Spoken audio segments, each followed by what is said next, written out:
Gustav woke up early in the morning, grabbed his basket, and set off into the forest. Today seemed perfect for gathering mushrooms and berries. The quiet autumn woods greeted him with a thick fog and the smell of damp earth. He walked, whistling softly to himself, until he realized he had wandered much deeper than he intended. Around him, there was an absolute silence, as if the entire forest had gone still. Only the occasional rustle of leaves broke the quiet, like someone was watching his every step. He tried to retrace his path, but the trees around him all looked the same. The thick woods seemed to come alive. The roots reminded him of rough hands reaching up from the ground, and the branches loomed overhead, forming a dark canopy that blocked out the sunlight.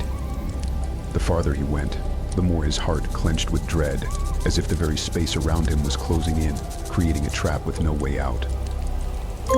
Finally, after what felt like an eternity, he stumbled upon a small clearing and froze, stunned by the sight before him. On the clearing were miniature houses made from smooth stones and twigs, with tiny doors, like something out of a children's story.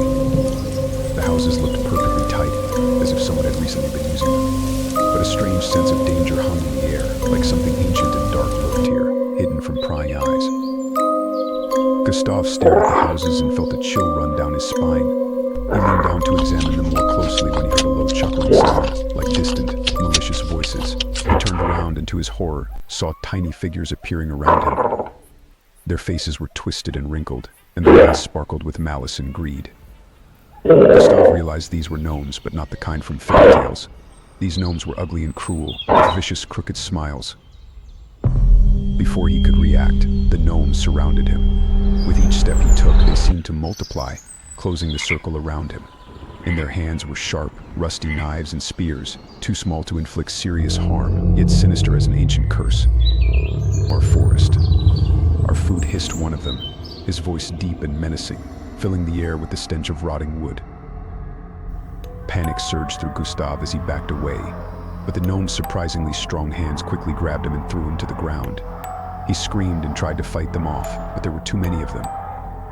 They bound him with thick, rough ropes that dug into his skin, dragging him across the ground like prey, while they whispered mockingly to each other. Every whisper felt like the last words he'd ever hear. Half-conscious, he felt them toss him onto the ground and leave him there.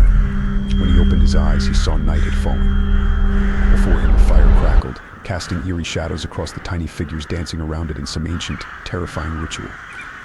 His heart pounded as he realized that the gnomes were holding up small knives, their eyes gleaming with anticipation. They weren't just planning to kill him, they were planning to eat him.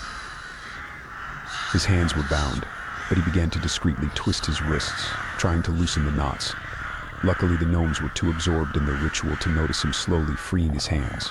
Finally, a knot gave way, filling him with a surge of hope.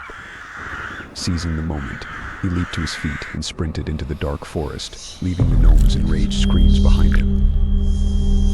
He ran blindly, his heart racing, with the gnomes' piercing voices still echoing in his ears, like the shrieks of seagulls over a dark sea. The forest, which once felt familiar, now seemed hostile. Every tree, every bush was an obstacle in his path. He stumbled over a root, but got up immediately, ignoring the pain, and kept running. When he saw a faint light breaking through the trees ahead, he gathered the last of his strength and ran toward it.